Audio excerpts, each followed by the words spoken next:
Marie Sazehn, thank you so much for joining us. Thank you for having me. Before we get into this, tell us a little bit about what you do and how your job intersects with human trafficking victims. Sure. I currently work at a nonprofit agency called Sexual Trauma Services of the Midlands, and we are a rape crisis center that serves survivors of sexual assault in Richland, Lexington, Newberry, Sumter, and Clarendon counties. And this includes survivors of sex trafficking as well. So we serve survivors of sex trafficking along those lines as well. And some of the direct services that we provide at Sexual Trauma Services of the Midlands include crisis services. So whenever a survivor is really having a hard time functioning on a day-to-day basis. Maybe they have issues sleeping, maybe they have emotional issues, maybe they have anger issues that they need to deal with in the immediate. Then we have short-term services that can help survivors deal with that.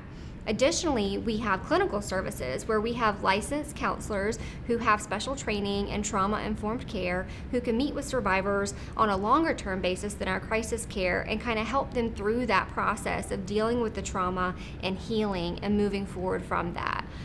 Additionally, we do have a legal advocacy component to our organization as well, and that is my job as the director of advocacy, is to head up that division with the legal advocates. And some of the things that we do in legal advocacy is if a survivor is going through a court case, we can accompany survivors to court. We can sit there with them. We can be there for additional emotional support. We can also meet with survivors and answer questions they might have about a criminal justice system. So a survivor might not know what to expect, right? Whenever they're going into a court case, maybe they have questions about, do I have to see my abuser when I go there? Do I have to speak? What is the hearing going to be like? We can help answer those questions for survivors ahead of time so that they can go into situations and feel prepared and know what's going to happen. And then additionally, in some situations, we can connect survivors with attorneys in the community who can help them with various legal issues, whether that be safety issues, maybe an assault happened at work or at school. We can help connect them with resources in the community to get them legal answers they need to move through their situation and feel supported in a holistic type of way. So by the time that you see a traffic victim, it's later in their journey because you're walking them through the court process, through the judicial system. Is that right? Well, I think that's a great question. So sometimes survivors even come in and they just want to ask questions about what will happen if I report this, right? What happens if I go to law enforcement and I tell them that this happens to me?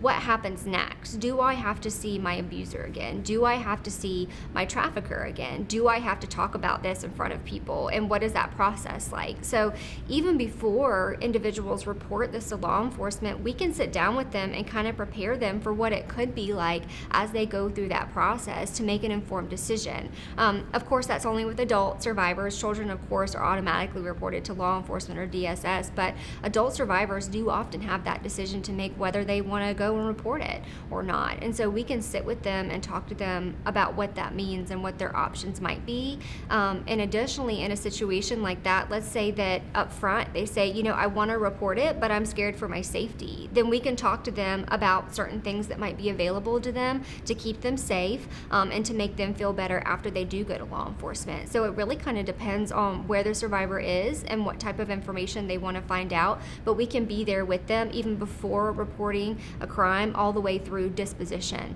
of a certain crime that's been charged. Does the system protect victims now? I mean, say, I want to come, I want to confront my abuser, or I don't. I mean, how do you or can you protect the victim? There are a lot of different levels of protection that can be sought in different circumstances, kind of depending on what the situation is that you're looking at. So, of course, in South Carolina, you have restraining orders that individuals can get, but that's another court date that survivors often have to attend, and you have to file paperwork, and you have to confront your abuser. There's orders of protection available for individuals if the person who is abusing them is what's called a household member. So that's a spouse or a former spouse or maybe someone they have a child lot in common with. Additionally, some of the other measures that we often talk to survivors about is if there is an arrest in their case, there will be a bond hearing for the trafficker or the abuser. And so whenever there is a hearing where the survivor has a chance to speak, we always encourage them to ask a judge for a no contact order as a condition of bond. So even if that individual gets out on a bond, then they still have that hanging over their head that they cannot have any contact with the survivor. And we often advise them as well to ask for no contact with third parties either in any way whatsoever, meaning no internet contact, no letters, don't call the mom, don't call the sister, don't call the friend, no contact with the survivor whatsoever. And so a lot of times we do talk to survivors about speaking up and asking for those protections all throughout the process. Additionally, we do try to talk to survivors about internet safety, because a lot of times people might be sharing their locations and they don't know it, right? They might be sharing information online, or maybe they're even being tracked online. And so we do have resources to give survivors to help them through that as well, to make sure that they are secure and as safe as possible. And then obviously we always tell survivors that anytime there's an emergency to call 911 immediately if they ever feel like they're in imminent danger. Let me ask you a really hard question. If it was your daughter, would you want her to testify against her trafficker? That is a really good question. And in my experience working on these type of cases, I have seen it go both ways. I think it's a very personal decision for a survivor where they're at when they're in their journey. And I think that there has to be very strong support systems in place for a survivor to be able to go through that. Very often a survivor might need services like sexual trauma service provides, like legal advocacy or crisis or clinical to get through it. But trials are very difficult because it can either be a guilty or a not guilty. And sometimes if you get a not guilty on a case, then it can really hit a survivor hard. On the flip side of that, sometimes it can be very empowering for a survivor to testify in court and sit there and face an abuser and say, you put me through this and you did this to me and I'm telling everyone about it now. So I do think it's a very difficult process. When I was a prosecutor, I would prepare people for that. I would tell them this is not going to be easy. You're going to have to talk about some really difficult things and you're going to have to face your abuser in court. But often the survivors who did it felt better on the back end because they got to tell their story and talk about what happened to them. And so as long as you have that advocacy and that support, it can be a more successful story. But I do think, like I said, it's a very personal decision as to if a survivor is ready to face that or not. And that's a real decision they have to make whenever they're confronted with moving forward on a criminal case. Now, you spent a lot of time on the AG's task force, and you were a prosecutor, and other prosecutors we've spoken with have all said the same thing, that the toughest thing about making progress in this arena is just simply getting convictions. It's just a really hard thing to do in human trafficking. And why is that? All throughout the criminal justice system, you have different burdens you have to meet to prove criminal cases. And that goes from investigation to arrest to disposition of a case. And in order to meet those burdens, you often have to have evidence, right? You have to have the evidence to prove the charge that you're making. And in human trafficking cases, a lot of times the evidence you have are people, whereas opposed to cases like drug cases or gun cases, you have that actual tangible evidence. But with human trafficking cases, what makes it so unique is that the individuals being bought and sold are people. And sometimes those people might be stuck in a cycle of abuse with a trafficker, and they might not be willing to come forward and testify against a trafficker. Maybe that trafficker is the only source of support for a survivor. So maybe that trafficker is the only person giving that survivor shelter and food and everything that they need to survive on a day-to-day basis. In those situations, it can be very difficult for a survivor to want to cooperate with law enforcement and move forward in an investigation or a prosecution. Additionally, sometimes survivors have had bad experiences themselves with law enforcement in the past. So maybe they have convictions for prostitution, or maybe they have had other convictions on their record and they don't feel secure working with law enforcement, or they feel fearful. Sometimes that can also inhibit survivors from moving forward in a prosecution.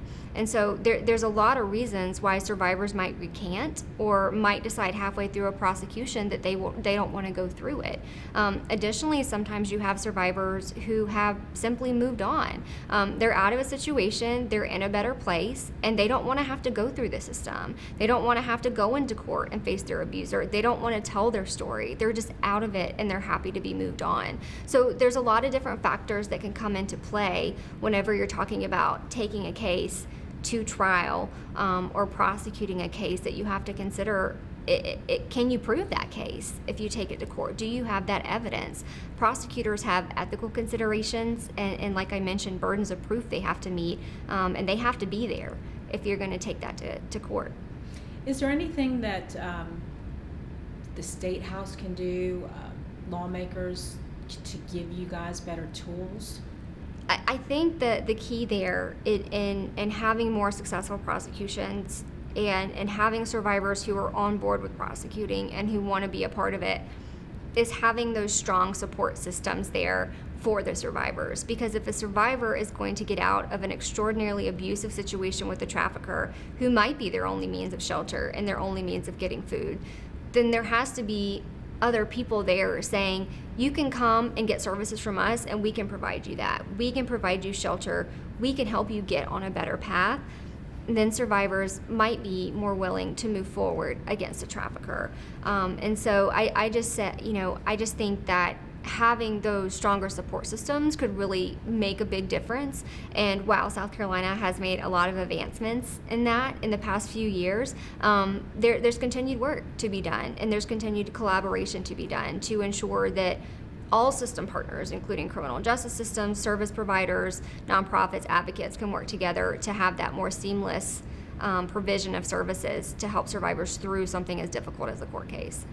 And that leads me into my next question, because the task force sort of formed in 2013, and it was with kind of a core group of the groups you might expect.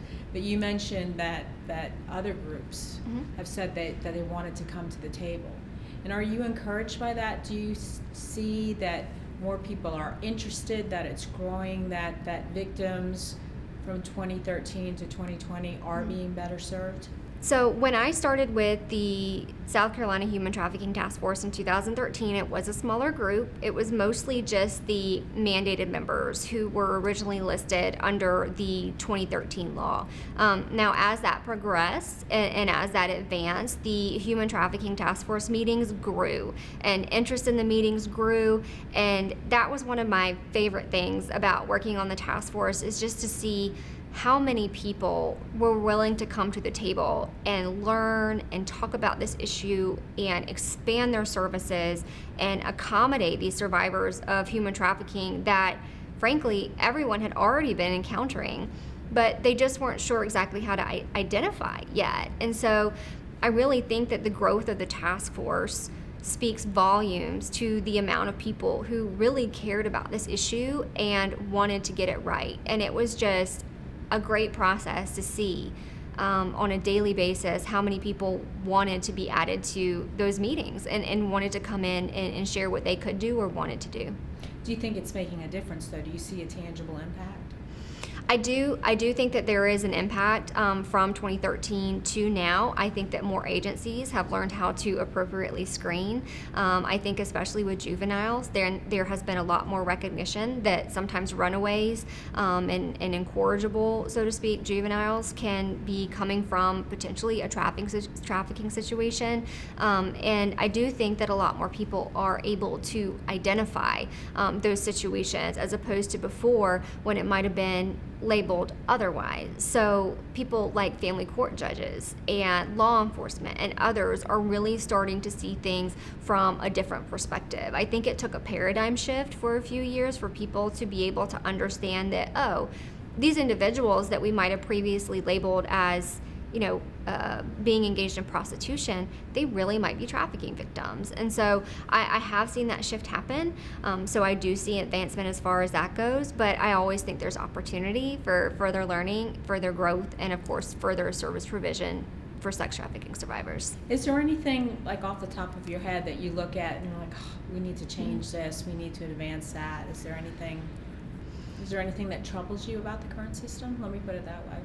I just think the criminal justice system is a challenging system because a lot of times when survivors go on trial and they're testifying, they feel like they're the ones being prosecuted.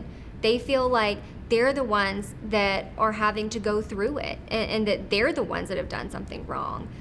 And that's very difficult to watch as a prosecutor, and that's very difficult to see a survivor struggling and feeling like they're the ones that did something wrong and getting up there to testify. And so I don't know if that's fixable. I think it's just inherent in the criminal justice system. And of course, defendants in those cases have their own rights given by the Constitution, and they have those available to them. But because of a lot of that, survivors just really have a hard time going through a criminal justice system and feeling like they themselves are not on trial for what happened. And so it's a very difficult process. Yeah. Lastly, as a prosecutor and as someone who has such a heart for these victims, how critical do you think it is for them once they're out and working so hard to be productive citizens, is it for them to get their records expunged? I think that expungement for sex trafficking survivors can be really great for a couple reasons. So first, of course, you have the ability to clear a criminal record of any past convictions for crimes like prostitution. And that can be a big deal for something as simple as getting a job, right? So that's a big deal in and of itself right there. The second part that makes it so important is that oftentimes when you have a survivor who's able to clear their record, then they're able to move past that abusive situation that they're in, and they no longer feel like they have that stigma and that label of being arrested for prostitution or being labeled a prostitute at some point, and they're able to clean that, so to speak, from their past and move forward from that. And it can be very empowering for a survivor to shed those labels and get to move on with their life. Maria Sazehn, thank you. Thank you.